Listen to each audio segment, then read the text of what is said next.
ದೇವರು ನಮ್ಗ ಎಲ್ಲ ಮಾತಿನ ಕೈ ಕಾಲು ಕಣ್ಣು ಬುದ್ಧಿ ಎಲ್ಲ ಕೊಟ್ಟನು. ಕೇಳ್ತಲ್ಲ, ಇದ್ದಿಲ್ವಿ ನಾವೆಲ್ಲ ಇಷ್ಟು ಆಸಕ್ತಿ ಇದ್ದೆವು. ತನ್ನ ಸ್ವಾರ್ಥ ಸಲಿಗೆ ನಮ್ಮ ಜಿಂದಗಿ ಮಾಡ್ಕೋತೇವೆ. ಪರೋಪಕಾರಿ ಆಗಲಿ ಧರ್ಮ ಪ್ರಚಾರ ಆಗಲಿ ಮಾಡ್ಬೇಕೆಂಬುದು ಆಲೋಚನೆ ಬರುತ್ತೆ. ಅವನಿಗೆ ಗೊತ್ತದ, ಎಷ್ಟು ಕಥೆಗಳು ಕೇಳ್ಯಾರ, ಎಲ್ಲ ಮಾಡ್ಯಾರ. ನನ್ನ ಜೀವನ ಒಂದಿನ ಆಖರಿ ಹೋಗದೆ ಅನ್ನೋದು ಗೊತ್ತದ. ಕಡೆಗೆ ಸಮಾಜ ಸೇವಾ ಮಾಡಬೇಕು, ಪರೋಪಕಾರ ಮಾಡಬೇಕೆಂಬುದು ಒಂದು ಭಾವನೆ ಇರಲ್ಲ. ಈಚು ಸ್ವಾರ್ಥ ತುಂಬೋಗಿದೆ ಈ ಕಾಲಕ್ಕೆ. ರೊಕ್ಕನೇ ದೇವರು, ದೇವರೇ ರೊಕ್ಕ. ಎರಡನೇ ಶಬ್ದ ಹೇಳ್ಬೇಕಾದ್ರೆ ಮಾನವೀಯತೆ ಅಂಬೋದು ಪರಿಪೂರ್ಣ ಮುಳುಗೋಗ್ಯದ ಈ ಕಾಲ. ರೊಕ್ಕ ಇದ್ದರೆ ದುಡ್ಡಿದ್ದರೆ ದೊಡ್ಡಪ್ಪ ಅಂತ. ಆದ್ರ ಇಂಥ ಒಂದು ಶಿವಕುಮಾರ ಸ್ವಾಮಿ ಚೆನ್ನಿಕೇರಿದವರು ನಾ ಯಾಕೆ ಹೇಳ್ತೀನಂದ್ರ, ಅವ್ರ ಕಣ್ಣಿನಿಂದ ಭಾಳ ಮಜ್ಬೂರು ಕುಂಟ್ರು ಅವರು. ಇವಾಗ ಧರ್ಮ ಪ್ರಚಾರ ಮಾಡ್ಕೊಂತ ಅವ್ರಿಗೆ ಎಷ್ಟೊಂದು ತಿರ್ಲತ್ತದ. ಅವ್ರ ಜೀವನ ತ್ಯಾಗ ಮಾಡ್ಯಾರ. ಧರ್ಮ ಪ್ರಚಾರ ಮಾಡ್ಕೋತ ಅವ್ರ ಜೀವನ ತ್ಯಾಗ ಮಾಡ್ಯಾರ. ಮತ್ತು ಸಂಗೀತ ಉಪನ್ಯಾಸಕಾರರು ಮತ್ತು ಪುಸ್ತಕಗಳು ಬರ್ದಾರ. ಒಂದೆರಡು ಲಿಂಗ ದೇವನ ವಚನ ದೀಪ್ತಿ, ಹುಲ್ಸೂರ ಶ್ರೀಗಳ ಗ್ರಂಥ ಅಂತ 2 ವಚನ ಬರ್ತಾರೆ. ಇಂಥ ಮಹಾನುಭಾವರು ನಮ್ಮಲ್ಲಿ ಬಂದಾರಂದ್ರ ಅಲ್ಲಿ ನಾವು ಚಪ್ಪಟ್ಲಿಂದ ಸ್ವಾಗತ ಮಾಡ್ತೀವಿ.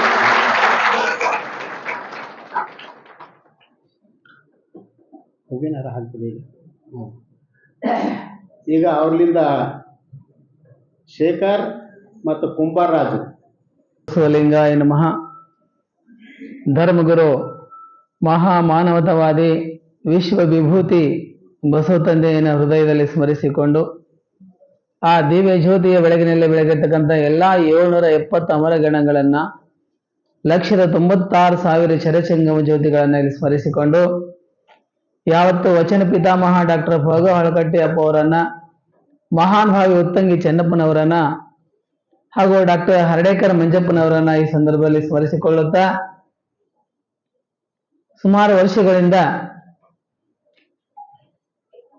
ಈ ಜೈರಾಬಾದ್ನ ಬಸವ ತತ್ವದ ಮುಖಂಡರಾಗಿರ್ತಕ್ಕಂಥ ಅವರು ನಮಗೆ ಪರಿಚಯ ಇದ್ರು.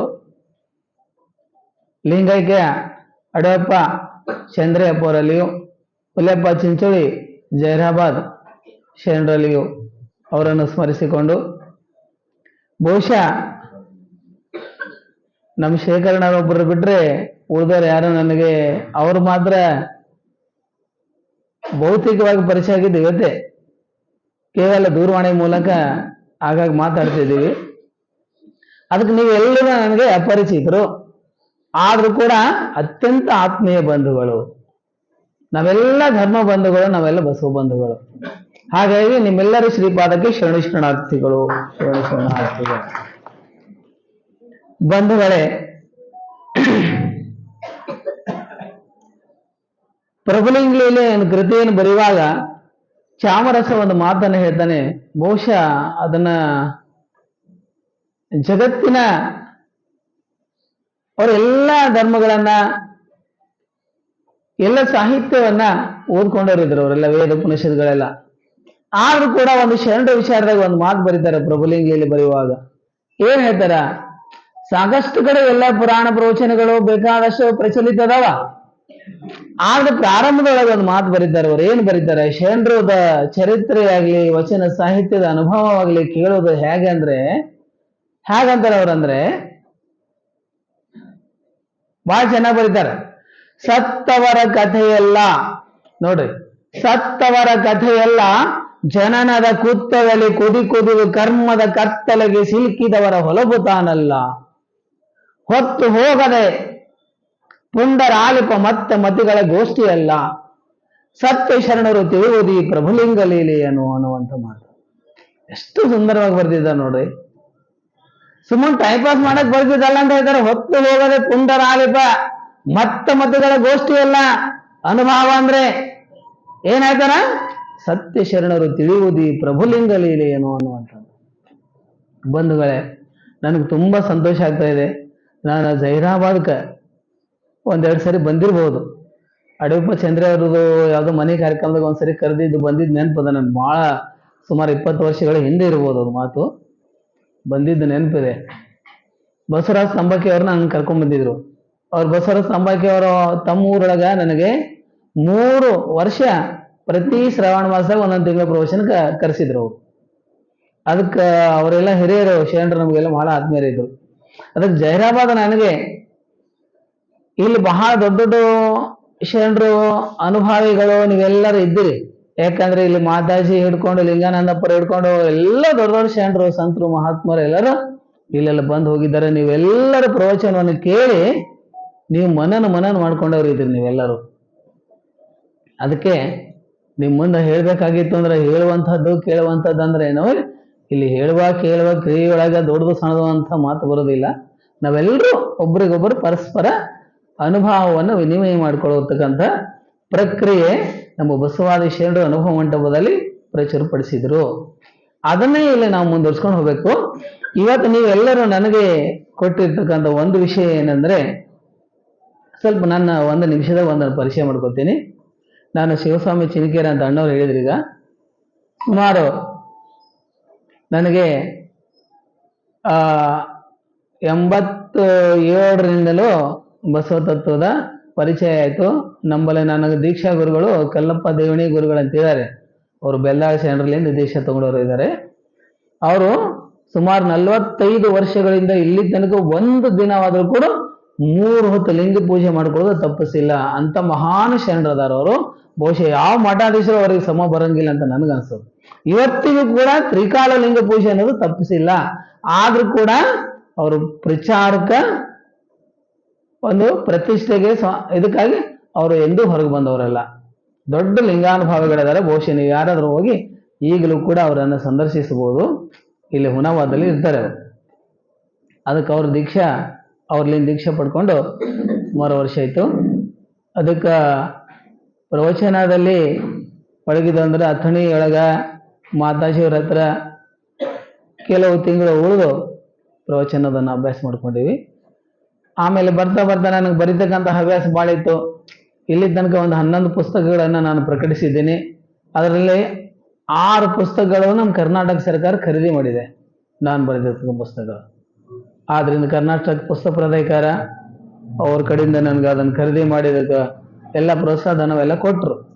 ಅದೆಲ್ಲ ಪಂಚಾಚಾರ ಪ್ರಭೆ ಅಂತ, ಲಿಂಗದೇವನ ವಚನ ದೀಪ್ತಿ, ಕನ್ನಡ ಸೌರಭ, ವಚನ ಸಂಜೀವಿನಿ, ಸೀಮೋಲ್ಲಂಘನ, ಮುಂಬೆಳಕು, ಒಂದು ಕಥಾ ಸಂಕಲನ ಕಣಗಿಲಬಾವಿ ಅಂತ, ಹೀಗೆಲ್ಲ ಸುಮಾರು ಕೃತಿಗಳನ್ನು ನಾನು ಬರೆದಿದ್ದೀನಿ. ಇದಕ್ಕೆಲ್ಲ ಕಾರಣ ಏನು ನೀವೆಲ್ಲ ಅನ್ಬೋದು. ನನಗೆ ಕಣ್ಣು ಕಾಣೋದಿಲ್ಲ. ಬಹುಶಃ ಈ ವಿಷಯದಾಗ ಹೆಚ್ಚು ಟೈಮ್ ಪಾಸ್ ಮಾಡಲ್ಲ. ನಾನು 1 ನಿಮಿಷ ಪರಿಚಯ ಮಾಡ್ಕೊಡ್ತೀನಿ. ಆದ್ರೂ ಕೂಡ ನನಗೆ ಬರೀತಕ್ಕಂಥ ಹವ್ಯಾಸ ಇತ್ತು.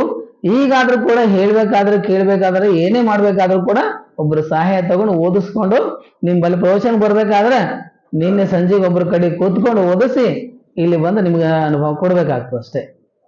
ಹಾಗಾಗಿ ನನಗೆ ಕ್ರಮಬದ್ಧವಾಗಿ ಪ್ರವಚನ ಹೇಳಿಕ್ ಬಾರದೇ ಇದ್ರು ಕೂಡ ವಿಷಯಗಳ ಮನ ಮುಟ್ಟಿಸ್ಬೇಕಂತಕ್ಕಂಥ ತವಕ, ಹಂಬಲ ನನ್ನ ಹತ್ರ ಭಾಳ ಇದೆ. ಬಹುಶಃ ಆ ರೀತಿಯಿಂದ ನಾನು ನಿಮ್ಗೆ ವಚನಗಳನ್ನು ವಿಶ್ಲೇಷಣೆ ಮಾಡ್ತಾ ಹೋಗ್ತೀನಿ. ದಯವಿಟ್ಟು ತಾವೆಲ್ಲ ಅದನ್ನು ಸ್ವೀಕರಿಸಬೇಕಂತಕ್ಕಂಥ ವಿಚಾರವನ್ನು ಮನವಿ ಮಾಡಿಕೊಂಡು ನಾನು ವಿಷಯಕ್ಕೆ ನಾನು ಬರ್ತೀನಿ. ಗುರು ಕಾರುಣ್ಯ ಅನ್ನುವಂಥ ವಿಷಯ. ಬಸವ ಧರ್ಮದ ವೈಶಿಷ್ಟ್ಯ ಏನಂದ್ರೆ, ಈ ಜಗತ್ತಿನಲ್ಲಿಯೇ ಅತ್ಯಂತ ತಾತ್ವಿಕ, ವೈಜ್ಞಾನಿಕ, ವೈಚಾರಿಕವಾಗಿರ್ತಕ್ಕಂಥ ಧರ್ಮ ಅಂದ್ರೆ ಏಕೈಕ ಧರ್ಮ ಅಂದ್ರೆ ಇದು ಬಸವ ಧರ್ಮ, ಇದು ಲಿಂಗಾಯತ ಧರ್ಮ. ಒಂದು ಧರ್ಮ ನೆನ್ಪಿಟ್ಕೋರು. ಇಷ್ಟೊಂದು ತಾತ್ವಿಕವಾಗಿರ್ತಕ್ಕಂಥ ಇನ್ನೊಂದು ಧರ್ಮ ಯಾವ್ದಾರು ಇದ್ರೆ ಬಹುಶಃ ಇದನ್ನು ನಾನು ಬಿಟ್ಟು ಅದನ್ನು ಸ್ವೀಕಾರ ಮಾಡ್ತೀನಿ. ಯಾಕೆ ಹೇಳ್ತೀನಿ ಈ ಮಾತು ಎಷ್ಟು ಆತ್ಮವಿಶ್ವಾಸದಿಂದ ಅಂದ್ರೆ, ನೋಡ್ರಿ, 900 ವರ್ಷಗಳ ಹಿಂದೆ ಹೇಳ್ತಕ್ಕಂಥ ಮಾತು ಇವತ್ತಿನ ವಿಜ್ಞಾನಿಗಳಿಗೂ ಕೂಡ ಪಾಲಿಸ್ಲಿಕ್ಕೆ ಆಗೋದಿಲ್ಲ. ಅವ್ರು ಹೇಳಿದ್ರು ಏನಂತ, ಅಂದು ಇಂದು ಮತ್ತೊಂದಿನ ಬೇಡ, ದಿನವಿಂದ ಶಿವಶರಣೆಂಬುದು ಅಂದ್ರು. ಆದ್ರೆ ಇವತ್ತಿನ ವಿಜ್ಞಾನಿಗಳು, ಖಗೋಳಶಾಸ್ತ್ರಜ್ಞರು ಒಂದು ಉಪಗ್ರಹವನ್ನ ಆಕಾಶಕ್ಕೆ ಹಾರಬಿಡಬೇಕಾಗಿತ್ತಂದ್ರ ಮುಹೂರ್ತ ನೋಡ್ತಾರೆ. ಮುಹೂರ್ತ ಗೊತ್ತು ನಿಮಗೆ? ಅಂದ್ರೆ ಯಾರು ಇವರು? ಶರಣರ ವಿಚಾರ ಎಷ್ಟು ವೈಜ್ಞಾನಿಕ ಮುಂದುವರೆದಿದ್ರು. ಅದು ಒಂದು ಬಿ ವಿರೂಪಾಕ್ಷಪ್ಪ ಅಂತ ಆದರೆ ಅವರು ಶರಣ ತತ್ವ ವಿವೇಚನೆ ಅಂತ ಒಂದು ಪುಸ್ತಕ ಬರೆದಿದ್ದಾರೆ. ಅದರಲ್ಲಿ ವೈಜ್ಞಾನಿಕತೆ, ಶರಣ ತತ್ವದ ವೈಜ್ಞಾನಿಕತೆ ಏನನ್ನೋದು ಬಹಳ ಸ್ಪಷ್ಟವಾಗಿ ಬಹಳ ಒಳ್ಳೆ ವಿಚಾರದಲ್ಲಿ ಬರೆದಿದ್ದಾರೆ. ಅದನ್ನ ನೀವು ಯಾರಾದರೂ ಓದಿ ಅದನ್ನ ಇದು ಮಾಡ್ಬೋದು. ಅದಕ್ಕೆ ಅತ್ಯಂತ ವೈಜ್ಞಾನಿಕವಾಗಿರ್ತಕ್ಕಂಥ ಈ ಧರ್ಮ ಇರೋದ್ರಿಂದ ಇದರ ವಿಶಿಷ್ಟ ಏನಂದ್ರೆ 3 ಮುಖ್ಯ ತತ್ವ ಸಿದ್ಧಾಂತಗಳ ಮೇಲೆ ನಮ್ಮ ಧರ್ಮವನ್ನು ನಿಂತಿದೆ. ಯಾವುದು 3 ಮುಖ್ಯ ಸಿದ್ಧಾಂತಗಳು? ಅಷ್ಟಾವರಣ, ಪಂಚಾಚಾರ ಮತ್ತು ಷಟ್ಸ್ಥಲಗಳು. ನಾವೆಲ್ಲ ನಮ್ಮ ಮನೆಯಲ್ಲಿ ಊಟ ಮಾಡ್ತಿದ್ದಾಗ ಹಿಂದಕ್ಕೆ ನಮ್ಗೆ ಏನ್ ಮಾಡಿದ್ರೆ ಅಡ್ಡಣಿಗೆ ಅಂತ ಹಾಕ್ತಿದ್ರು. ಅದಕ್ಕೆ ಅಡ್ಡಣಿಗೆ 3 ಕಾಲು ಇರ್ತಾವ್ರಿ. 3 ಕಾಲುಗಳ ಮೇಲೆ ಒಂದು 0 ಇರ್ತದೆ, ಶೂನ್ಯ ಇರ್ತದೆ. 3 ಕಾಲುಗಳ ಮೇಲೆ ಒಂದು ಶೂನ್ಯ. ಅರ್ಥ ಏನಂದ್ರೆ ಅಷ್ಟಾವರಣ 1 ಕಾಲು, ಪಂಚಾಚಾರ 1 ಕಾಲು, ಷಟ್ಸ್ಥಲ 1 ಕಾಲು. ಈ 3 ಸಾಧನೆ ಮಾಡಿ ನಾವು ಕೊನೆಗೆ ಸಾಧಿಸ್ತಕ್ಕಂಥ ಸಿದ್ಧಿ ಯಾವ್ದಂದ್ರೆ ಶೂನ್ಯ. ನಮ್ಮ ತತ್ವದ ಮುಖ್ಯ ಸಿದ್ಧಾಂತ ಏನು? ನಮ್ಮ ಗುರು ಏನು? ಶೂನ್ಯ ಸಂಪಾದನೆ. ನಾವು ಮಾಡ್ತಕ್ಕಂಥದ್ದು ಯಾವುದು? ಶೂನ್ಯ ಸಂಪಾದನೆ. ಯಾವ ಶೂನ್ಯ ಸಂಪಾದನೆ? ಏನು ಇಲ್ಲ ಅಂತಕ್ಕಂಥ ಶೂನ್ಯ ಅಲ್ಲ, ಎಲ್ಲವನ್ನು ಒಳಗೊಂಡಿರ್ತಕ್ಕಂಥ ಮಹಾಶೂನ್ಯ. ಅದಕ್ಕೆ ಶೂನ್ಯ ಅಂತ ಕರೆದಿದ್ದಾರೆ. ಇಡೀ ಬ್ರಹ್ಮಾಂಡವನ್ನು ಒಳಗೊಂಡಿರ್ತಕ್ಕಂಥ ಚೈತನ್ಯಾತ್ಮಕ ಸರ್ವಶೂನ್ಯ ನಿರಾಲಂಬ, ಅದು ನಮ್ಮ ಶೂನ್ಯ ಅಂತ ಬರ್ತದೆ. ಅದನ್ನು ಸಂಪಾದನೆ ಮಾಡ್ಲಿಕ್ಕೆ ನಿಮ್ಮ 3 ಮುಖ್ಯ ತತ್ವ ಸಿದ್ಧಾಂತಗಳವ. ಆದ್ರಿಂದ ಮತ್ತ ಈಗ ನಾವು ಪ್ರಮುಖವಾಗಿ ನೋಡ್ತಕ್ಕಂಥದ್ದು ಗುರು ತತ್ವದ ಹೇಳ್ತೀನಿ. ಅಷ್ಟಾವರಣದಲ್ಲಿ 3 ವಿಧ ಇರ್ತವ್ರೆ. ಯಾವ್ಯಾವ? ಅಂತರಷ್ಟಾವರಣ, ಬಹಿರಷ್ಟಾವರಣ ಮತ್ತು ಬ್ರಹ್ಮಾಂಡ ಅಷ್ಟಾವರಣ ಅಂತ. ಬ್ರಹ್ಮಾಂಡ ಅಷ್ಟಾವರಣ ಅಂದ್ರೆ ಸೂರ್ಯ, ಚಂದ್ರ, ಆತ್ಮರೇ, ಗುರು, ಲಿಂಗ, ಜಂಗಮರು, ಅನಿಲ, ಆಕಾಶವೇ, ವಿಭೂತಿ, ರುದ್ರಾಕ್ಷಿ ಮಂತ್ರ, ಜಲ, ನೆಲಗಳೇ, ಪಾದೋದಕ ಪ್ರಸಾದಗಳು ಅಂತ ಬರ್ತವೆ. ಇದು ಬ್ರಹ್ಮಾಂಡ ಅಷ್ಟಾವರಣ ಅಂತ ಕರೀತಾರೆ. ನೋಡಿ, ಇಡೀ ಬ್ರಹ್ಮಾಂಡವನ್ನೇ ನಮ್ಮ ಅಷ್ಟಾವರಣದಲ್ಲಿ ಸಮೀಕರಿಸಿದ್ದಾರೆ ಬಸವಾದಿ ಶರಣರು. ಅದಕ್ಕೆ ನಮ್ಮ ಅದನ್ನ ಅರ್ಥಪೂರ್ಣವಾಗಿ ನೋಡ್ಬೇಕಾಗ್ತದೆ. ಆದ್ರಿಂದ ಮೊಟ್ಟ ಮೊದಲು ಬರ್ತಕ್ಕಂಥದ್ದು ಅಷ್ಟಾವರಣದಲ್ಲಿ ಗುರು ಅನ್ನುವಂತಹ ವಿಷಯ. ಅಂತರಾಷ್ಟ್ರವರಣದಲ್ಲಿ ಗುರುಗೆ ಏನಂತ ಕರೀತಾರೆ? ಅರಿವೇ ಗುರು ಅನ್ನುವಂಥದ್ದು. ನಮ್ಮ ಅರಿವೇ ನಮಗೆ ಗುರುವಾಗಿ ಪರಿಣಮಿಸ್ತದೆ. ಯಾರ ಹತ್ರ ಅರಿವಿರೋದಿಲ್ಲ ಅವ್ರು ಏನೇನೋ ಅರಿಲಿಕ್ಕೆ ಸಾಧ್ಯ ಇರೋದಿಲ್ಲ. ಅದಕ್ಕೆ ಅಕ್ಕಮದಿದ್ದಾರೆ ಹೇಳ್ತಾರ, ಎಲ್ಲವನ್ನ ಅರಿತು ಫಲವೇನಯ್ಯ. ಈ ಜಗತ್ತಿನ ಭೌತಿಕ ಜ್ಞಾನ ನೀವು ಬೇಕಾದಷ್ಟು ಪಡ್ಕೋಬಹುದು. ವಿಜ್ಞಾನಿ, ತತ್ವಜ್ಞಾನಿ, ಖಗೋಳಶಾಸ್ತ್ರಜ್ಞಾನಿ ಏನ್ ಬೇಕಾದ್ರೆ ಆಗ್ಬಹುದು. ಹೇಳ್ತಾಗೆ ಎಲ್ಲವನ್ನ ಅರಿತು ಫಲವೇನಯ್ಯ, ತನ್ನ ತಾನರಿಯದನ್ನಕ್ಕ. ಉಸಿರು ಕಟ್ಟಿದಡೇನು, ಬಸುರು ಹಿಡಿದಡೇನು ಹೇಳ್ತಾರೆ. ಚೆನ್ನಮಲ್ಲಿಕಾರ್ಜುನ ನೆಲದ ತಳವಾರನಾದೊಡೆ ಕಳ್ಳನಲ್ಲಿ ಹೋಹನು ಅನ್ನುವಂಥ ಒಂದು ಇಲ್ಲಿ ಹೇಳುವಂಥದ್ದು. ನಾವು ಎಲ್ಲವನ್ನು ತಿಳ್ಕೊಂಡ್ರು ಕೂಡ ಯಾವುದನ್ನು ತಿಳಿಬೇಕು ಅದು ತಿಳಿಬೇಕು. ಅರಿವು ಅಂತಕ್ಕಂಥ ತಿಳಿಬೇಕು. ಅರಿವೇ ಗುರು. ಗುರು ಅಂದ್ರೆ ಸಾಮಾನ್ಯವಾಗಿ ಅಜ್ಞಾನದ ಕತ್ತಲೆಯನ್ನು ನಿವಾರಿಸುವಂತ ಸುಜ್ಞಾನದ ಬೆಳಕು, ಅದು ಗುರು ಅನಿಸ್ಕೊಳ್ತದೆ. ಅದು ವ್ಯಕ್ತಿ ಆಗ್ಲಿ ತತ್ವವಾಗ್ಲಿ ಇರಬಹುದು, ಗುರು ಅನಿಸ್ಕೊಳ್ತದೆ. ಗುರು ಆದ್ರೆ ನಮ್ಗೆ ಏನ್ ಮಾಡ್ಬೇಕು? ಗುರು ಕಾರುಣ್ಯ ನಾವು ಪಡ್ಕೋಬೇಕು ಮೊದಲು. ಅಂದ್ರೆ ಗುರು ಕಾರುಣ್ಯ ಪಡ್ಬೇಕಂದ್ರೆ ಲಿಂಗ ದೀಕ್ಷೆ ಸಂಸ್ಕಾರವನ್ನು ಹೊಂದಬೇಕು. ಲಿಂಗ ದೀಕ್ಷೆ ಸಂಸ್ಕಾರ ಹೊಂದೋದಂದ್ರೆ ಗುರುಗಳು ನಮಗೆ ಲಿಂಗ ದೀಕ್ಷೆ ಸಂಸ್ಕಾರ ಕೊಡ್ತಾರೆ. ಕ್ರಿಯಾ ದೀಕ್ಷೆ, ಮಂತ್ರ ದೀಕ್ಷೆ, ವೇದಾ ದೀಕ್ಷೆ ಇವೆಲ್ಲ ಇರ್ತಾವಲ್ಲ, 3 ದೀಕ್ಷೆಗಳನ್ನು ಕೊಡ್ತಾರೆ. ಆದ್ರೆ ದೀಕ್ಷಾ ಸಂಸ್ಕಾರ ಅಂದ್ರೆ ಒಂದು ಮಾತು ಅರ್ಥ ಮಾಡ್ಕೋಬೇಕು. ನಮಗೆ ಗುರು ದೀಕ್ಷೆ ಕೊಟ್ಟ ಬಳಿಕ ನಮ್ಮ ಪೂರ್ವ ಜನ್ಮದ ಎಲ್ಲ ಕ್ಲೇಶಗಳನ್ನು ಕಳೆದು ನಮಗೊಂದು ಹೊಸ ಜನ್ಮ ಕೊಡ್ತಾನೆ. ನಾವು ಪುನರ್ಜನ್ಮ ಜಾತರಾಗ್ತೀವಿ. ಇದಕ್ಕೆ ವೈದಿಕರು ಏನ್ ಕರೀತಾರೆ? ದ್ವಿಜರು ಅಂತ ಕರೀತಾರೆ. ವೈದಿಕರಲ್ಲಿ ದ್ವಿಜ ಅಂದ್ರೆ ಏನ್ರಿ? ಉಪನಯನ ಸಂಸ್ಕಾರಕ್ಕೆ ಯಾರು ಒಳಗಾಗ್ತಾರ ಅವರು ಮಾತ್ರ 2ನೇ ಜನ್ಮ ಪಡ್ಕೋತಾರ, ಬ್ರಾಹ್ಮಣರಾಗ್ತಾರ ಅಂತ ಅರ್ಥ. ಜನಿವಾರ ಹಾಕೋಕ್ಕಿಂತ ಮುಂಚೆ ಅವರು ಬ್ರಾಹ್ಮಣರಾಗಿರೋದಿಲ್ಲ, ಸಾಮಾನ್ಯರಾಗಿರ್ತಾರೆ. ಯಾವ ಉಪನಯನ 8ನೇ ವಯಸ್ಸಿಗೆ ಉಪನಯನ ಸಂಸ್ಕಾರ ಮಾಡ್ಕೋತಾರೆ ಅವಾಗ ದ್ವಿಜರಾಗ್ತಾರೆ. ದ್ವಿಜ ಅಂದ್ರೆ 2 ಜನ್ಮ ಅಂದ್ರೆ 2ನೇ ಜನ್ಮ ಪಡ್ಕೋತಾರೆ ಅಂತ. ಹಾಗೆ ನಾವು ಲಿಂಗ ದೀಕ್ಷೆ ತಗೊಂಡ್ಮೇಲೆ 2ನೇ ಜನ್ಮ ಪಡ್ಕೋತೇವೆ. ಗುರು ಕಾರುಣ್ಯವಾದ ಮೇಲೆ ನಮಗೆ ಮರು ಜನ್ಮವಾಗ್ತದೆ. ಅದು ಶಾರೀರಿಕವಾಗಿರ್ತಕ್ಕಂಥ ಜನ್ಮ ಆಗಿರೋದಿಲ್ಲ, ಅದು ಅರಿವಿನ ಜನ್ಮವಾಗಿರ್ತದೆ. ಅದಕ್ಕೆ ನಮ್ಮ ಶರೀರಕ್ಕೆ ಜನ್ಮ ಕೊಟ್ಟಿರ್ತಕ್ಕಂಥ ತಂದೆಗೆ ಹಡದಪ್ಪ ಅಂತ ಕರಿತೀವಿ. ನಮ್ಮ ಅರಿವಿಗೆ ಜನ್ಮ ಕೊಟ್ಟಿರ್ತಕ್ಕಂಥ ತಂದೆಗೆ, ಗುರುವಿಗೆ ಪಡೆದಪ್ಪ ಅಂತ ಕರಿತೀವಿ. ಬಾಲ್ಕಿ ಪಡೆದಪ್ಪ ಏನ್ರಿ, ಇನ್ನೇನೋ ಆ ಊರ ಹೆಸರು ತಗೊಂಡು ಆ ಗುರುಗಳ ಹೆಸರು ಪಡೆದಪ್ಪ ಅಂತ ಕರಿತೀವಿ. ಪಡೆದಪ್ಪ ಅಂದ್ರೆ ಏನು? ನಮ್ಗೆ ಎರಡನೇ ಜನ್ಮ ಕೊಡ್ತಕ್ಕಂಥದ್ದು, ಅರಿವಿನ ಜನ್ಮ ಕೊಡ್ತಕ್ಕಂಥ ಗುರುಗಳು. ಗುರು ದೀಕ್ಷೆ ನಮ್ಮ ಅಂಗತ್ರಯಗಳನ್ನ ಕಳೆದುಕೊಂಡು ಲಿಂಗತ್ರಯಗಳನ್ನು ಸಂಬಂಧಿಸಿಕೊಳ್ಳೋದಕ್ಕೆ ದೀಕ್ಷಾ ಸಂಸ್ಕಾರ ಅಂತಾರೆ. ಇದಕ್ಕೊಂದು ಉದಾಹರಣೆ ಕೊಡ್ಬೋದು. ದೀಕ್ಷೆ ಆದ್ಮೇಲೆ ನಮ್ಮ ನಡೆ, ನುಡಿ, ಅರಿವು, ಆಚಾರ, ವಿಚಾರ ಎಲ್ಲದರಲ್ಲಿ ಕೂಡ ಪರಿವರ್ತನೆಗೆ ಒಳಗಾಗಬೇಕಾಗ್ತದೆ. ಪರಿವರ್ತನೆಗೆ ಈಗ ಲೌಕಿಕವಾಗಿರ್ತಕ್ಕಂಥ ಕೆಲವೊಂದು ವಸ್ತುಗಳ ಉದಾಹರಣೆ ಕೊಡ್ಬೋದು ನಾವು. ಯಾವುದು? ಈಗ ಮಣ್ಣಿಗೆ ಸಂಸ್ಕಾರ ಕೊಟ್ರೆ ಮಡಿಕೆ ಆಗ್ತದೆ, ಹೌದಲ್ರಿ? ಕಬ್ಬಿನ ಸಿಪ್ಪಿಗೆ ಸಂಸ್ಕಾರ ಕೊಟ್ರೆ ಕಾಗದವಾಗ್ತದೆ, ಹಾಲಿಗೆ ಸಂಸ್ಕಾರ ಕೊಟ್ರೆ ತುಪ್ಪವಾಗ್ತದೆ, ಹಾಗೇನೆ ನೀರಿಗೆ ಸಂಸ್ಕಾರ ಕೊಟ್ರೆ ಪಾದೋದಕವಾಗ್ತದೆ, ಪದಾರ್ಥಕ್ಕೆ ಸಂಸ್ಕಾರ ಕೊಟ್ರೆ ಪ್ರಸಾದವಾಗ್ತದೆ. ಹಾಗೆ ನರನಿಗೆ ಸಂಸ್ಕಾರ ಕೊಟ್ರೆ ಹರನಾಗ್ತಾನೆ, ಜೀವನಿಗೆ ಸಂಸ್ಕಾರ ಕೊಟ್ರೆ ಶಿವ ಆಗ್ತಾನೆ, ಆತ್ಮನಿಗೆ ಸಂಸ್ಕಾರ ಕೊಟ್ರೆ ಪರಮಾತ್ಮನ ಆಗ್ತಾನೆ. ಈ ಪರಮಾತ್ಮನ ಆಗ್ತಕ್ಕಂಥ ಪ್ರಕ್ರಿಯೆಗೆ ಒಳಗಾಗ್ಬೇಕು ನಾವು. ಅದಕ್ಕೆ ದೀಕ್ಷಾ ಸಂಸ್ಕಾರ ಅಂತ ಕರಿತೀವಿ. ದೀಕ್ಷೆ ಆದ್ಮೇಲೆ ಮತ್ತೆ ಅವೇ ಹಳೆ ಗುಣಗಳಿದ್ದು ಅಂದ್ರೆ ಮುಗಿದೋಯ್ತು.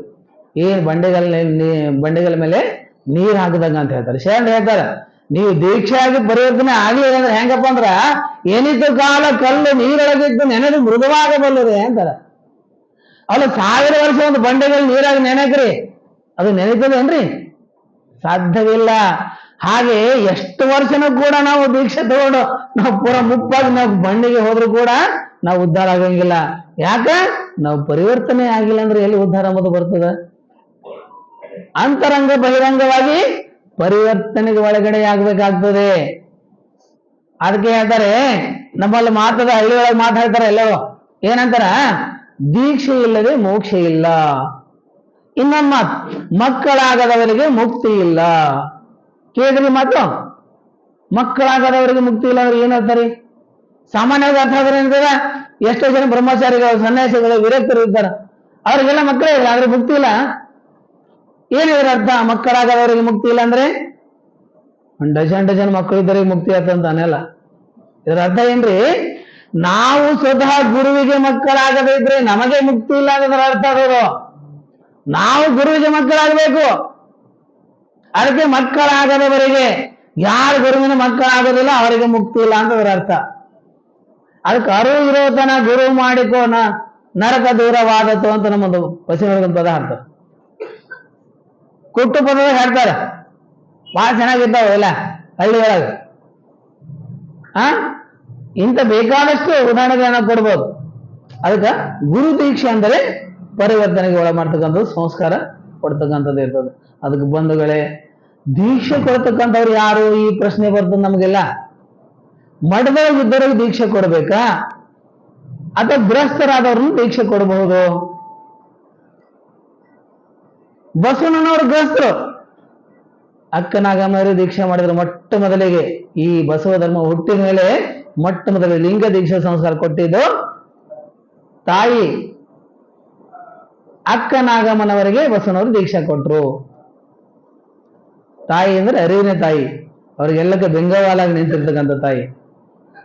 ಅದಕ್ಕೆ ದೀಕ್ಷೆ ಯಾರ್ಯಾರು ಕೊಡ್ಬೇಕು? ಅರಿವು, ಆಚಾರ, ಅನುಭವ ಉಳ್ಳತಕ್ಕಂಥ ಯಾವುದೇ ವ್ಯಕ್ತಿ ಇದ್ರು, ಗೃಹಸ್ಥ ಇರ್ಲಿ, ವಿರಕ್ತ ಇರ್ಲಿ, ಏನೇನಿರ್ಬೇಕು? 3 ಇರ್ಬೇಕು. ಅವನ ಹತ್ರ ಅರಿವು ಇರಬೇಕು. ಯಾವ ಅರಿವು? ಎಲ್ಲವನ್ನು ಸೃಷ್ಟಿ ಮಾಡಿರ್ತಕ್ಕಂಥ ಪರಾತ್ಪರ ವಸ್ತುವಿನ ಅರಿವು, ನಿರಾಕಾರ ಚೈತನ್ಯದ ಆ ನಿರಾಕಾರ ಪರಮಾತ್ಮನ ಲಿಂಗ ಸ್ವರೂಪದ ಜ್ಞಾನ ಇರಬೇಕು. ಅದಕ್ಕೆ ಅರಿವು ಅಂತ ಕರೀತಾರೆ. ಅರಿವು, ಆ ಅರಿವಿಗೆ ತಕ್ಕಂಗ ಆಚಾರ, ಅನುಭವ, ಈ 3 ಇರ್ಬೇಕು. ಈ 3 ಇದ್ದವ್ರ ಹತ್ರ ದೀಕ್ಷೆ ಪಡ್ಕೊಳ್ಳಿಕ್ಕೆ ಅವ್ರ ಜಾತಿ, ಕುಲ, ಮಠ, ಮನೆ ನೋಡ್ಬಾರ್ದು. ನಮ್ಮ ಶರಣ ಹೇಳ್ಯಾರ, ಊರ್ ಹೊರಗಿರ್ತಕ್ಕಂಥದ್ದು ಮಠದಾಗಿದ್ದವ್ರೆ ಗುರುಗಳಲ್ಲ. ಆ ಮಠನೇ ಮಠ ಅಲ್ಲ, ಏನೋ ಸದ್ಭಕ್ತರ ಮನೆಗಳೇ ಮಠಗಳೇ ಅಂತ ಹೇಳ್ಯಾರ. ನಮ್ಮೆಲ್ಲರ ಮನೆಗಳೇ ಮಠಗಳಂತ. ಬರೀ ಮಠ ಒಂದೇ ಅಲ್ಲ, ಸದ್ಭಕ್ತರ ಮನೆಗಳೆಲ್ಲ ಮಠಗಳು. ಸದ್ಭಕ್ತನ ಶರೀರವೇ ಕೈಲಾಸ. ಶರಣ ಹೇಳಿದ್ದಾರೆ. ಯಾವಾಗ ಆಗ್ತದೆ ಇದೆಲ್ಲ? ಅರಿವು, ಆಚಾರ, ಅನುಭವಗಳ ಒಟ್ಟಾಗಿ ನಮ್ಮಲ್ಲಿ ಆಗ್ತದೆ. ಅದಕ್ಕೆ ಹೇಳ್ತಾರೆ, ಅಕ್ಕಿ ತುಷಕ್ಕೆ ಅಗ್ಗವಣಿ ಎರಿದಡೆ ಅದೆಂದಿಗೆ ಫಲ ಒಪ್ಪುದಯ್ಯ. ಅಕ್ಕಿ ತುಷಕ್ಕೆ ಅಗ್ಗವಣಿ ಎರಿದಡೆ ಅದೆಂದಿಗೆ ಫಲ ಒಪ್ಪುದಯ್ಯ ಅಂದ್ರೇನು? ಈಗ ನಾವು ಹೊಂದೊಳಗೆ ಬಿತ್ತಬೇಕಾದ್ರೆ ಏನ್ ಮಾಡ್ತೀವಿ? ಈ ಕಳವೆ ಹೊಟ್ಟೆಗಳಿಗೆ ಬಿತ್ತಿದ್ರ ಬೆಳೆ ಬರ್ತದೇನ್ರಿ? ಸಾಧ್ಯ ಇಲ್ಲ. ಹೋಗ್ಲಿ ಬಿಡಿ, ಆ ಮೇಲೆ ತೌಡು ಬಿತ್ತು ಬೇಡ. ಅಕ್ಕಿ ಆಗ ಬಿತ್ತಿದ್ರೆ ಒಳಗಿನ ತಿರುಳು ಇರ್ತದಲ್ಲ ಅಕ್ಕಿ, ಅಕ್ಕಿ ಬರೀ ಅಕ್ಕಿ ಒಳಗೆ ಬಿತ್ತಿದ್ರೆ ಬೆಳೆ ಬರ್ತದ್ರೆ? ಇಲ್ಲ. ಮೇಲ್ಗಡೆ ಸಿಪ್ಪಿನೂ ಇರ್ಬೇಕು, ಒಳಗಡೆ ಅಕ್ಕಿನೂ ಇರ್ಬೇಕು. ಕಳವೆ ಬಿತ್ತಿದ್ರೆ ಬೆಳೆ ಬರ್ತದೆ ಹೊರತಾಗಿ ಹೊಟ್ಟು ಬಿತ್ತಿದ್ರೆ ಬರಂಗಿಲ್ಲ, ಅಕ್ಕಿ ಬಿತ್ತಿದ್ರು ಬೆಳೆ ಬರಂಗಿಲ್ಲ. ಅದರ ಅರ್ಥ ಏನು? ಅರಿವು ಅಂತಕ್ಕಂಥ ಏನು? ಅರಿವು ಅಂತಕ್ಕಂಥ ಸಿಪ್ಪೆ ಇರಬೇಕು, ಆಚಾರ ಅಂತಕ್ಕಂಥ ಅಕ್ಕಿ ಇರಬೇಕು.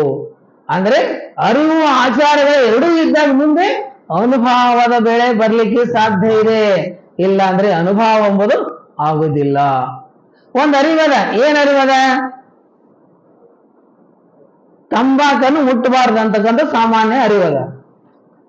ಅದನ್ನು ಮುಟ್ಟಬಾರ್ದು ಅಂತ ತಿಳ್ಕೊಂಡು ಅದನ್ನು ಮುಟ್ಟದೇ ಇದ್ರೆ ಅದು ನಡವಳಿಕೆ ಆಯ್ತು, ಅದನ್ನು ಮುಟ್ಟಿದ್ರೆ ನಮ್ ನಡವಳಿಕೆ ಕೆಡ್ತು ಅಂತ ಅರಿವು ಆಚಾರದಾಗ ಬರ್ಲಿಲ್ಲ ಅಂತ. ಹಾಗ ಕ್ರಿಯೆಯಲ್ಲಿ ಬಾರದ ಜ್ಞಾನವೆಲ್ಲ ಅಜ್ಞಾನ ಅಂದ್ರೆ ಚನ್ನಬಸವಣ್ಣನವರು. ಯಾವ ಜ್ಞಾನ ಕ್ರಿಯೆಯಲ್ಲಿ ಬರೋದಿಲ್ಲ, ಆಚಾರದಲ್ಲಿ ಬರೋದಿಲ್ಲ, ಅದು ಅಜ್ಞಾನಕ್ಕೆ ಸಮವಾಗಿರುತ್ತದೆ. ಅದು ಅಜ್ಞಾನ ಅನಿಸ್ಕೋಬೇಕಂತಾರೆ. ಅದಕ್ಕ ಅರಿವಿನ ತೃಪ್ತಿಗೆ ಅನುಭಾವವೇ ಆಶ್ರಯ. ಲಿಂಗಾನುಭಾವದಿಂದ ನಿಮ್ಮ ಕಣ್ಣನ್ನ ಮರೆದೆ ಕೂಡಲ ಸಂಗಮ ದೇವ. ಎಷ್ಟು ಚೆನ್ನಾಗಿ ಹೇಳ್ತಾರೆ ನೋಡ್ರಿ. ಒಂದು ಅರಿವು ತೃಪ್ತಿ ಹೊಂದಬೇಕಾಗಿತ್ತು ಅಂದ್ರೆ ನಮಗೇನು? ಬೆಲ್ಲ ಹೆಂಗಿರ್ತದಂತ ಅರಿವದ. ಬೆಲ್ಲ ಹೆಂಗಿರ್ತದ್ರಿ? ರುಚಿ ಇರ್ತದೆ. ಬರೇ ನಮ್ಮ ಬಾಯಿಯಿಂದ ರುಚಿ ಅಂದ ತಕ್ಷಣ ನಮ್ ಬಾಯಿ ರುಚಿ ಆಗ್ತದೇನ್ರಿ? ಇಲ್ಲ. ಬಾಯಿ ರುಚಿ ಆಗ್ಬೇಕಾಗಿತ್ತು ಅಂದ್ರೆ ಏನ್ ಮಾಡ್ಬೇಕು? ಬೆಲ್ಲ ತಗೊಂಡು ಬಾಯಿಗೆ ಇಟ್ಕೊಂಡಾಗ ಆ ಬೆಲ್ಲದ ರುಚಿ ಅನುಭವ ಆಗ್ತದ. ಹಂಗೇನೆ ಬರೀ ಬಾಯಿಲಿಂದ ಹೇಳೋದ್ರಿಂದ ಶಾಬ್ದಿಕವಾಗಿರ್ತಕ್ಕಂಥ ಜ್ಞಾನ ಇದ್ದುದ್ರಿಂದ ಅನುಭವ ಬರಂಗಿಲ್ಲ. ಆ ಶಾಬ್ದಿಕದಲ್ಲಿರ್ತಕ್ಕಂಥ ಜ್ಞಾನ ಕ್ರಿಯಾರೂಪದಲ್ಲಿ ಬಂದಾಗ ನಮ್ಮಲ್ಲಿ ಅನುಭವ ಎಂಬುದು ಅಳವಡ್ತದೆ, ಅನುಭವ ಎಂಬುದು ಪರಿಪಕ್ವವಾಗ್ತದೆ. ಅದನ್ನ ಹೇಳಿದ್ರಿ ಶರಣರು. ಪ್ರತಿ ಹೆಜ್ಜೆ ಹೆಜ್ಜೆಗೆ ಹೇಳಿದ್ರು. ಆಚಾರಕ್ಕೆ ಬಹಳ ಮಹತ್ವ ಕೊಟ್ರು. ಅದಕ್ಕೆ ಹೇಳಿದ್ರು ಆಚಾರವೇ ಸ್ವರ್ಗ, ಅನಾಚಾರವೇ ನರಕ ಅಂತಕ್ಕಂಥ ಮಾತನ್ನ ಹೇಳಿದ್ರು. ಬಹಳ ಸೊಗಸಾಗಿರ್ತಕ್ಕಂಥ ಯೋಜನೆ. ಅದಕ್ಕ ನಮಗೆ ಗುರು ಕರುಣಿಸ್ತಲ್ಲ.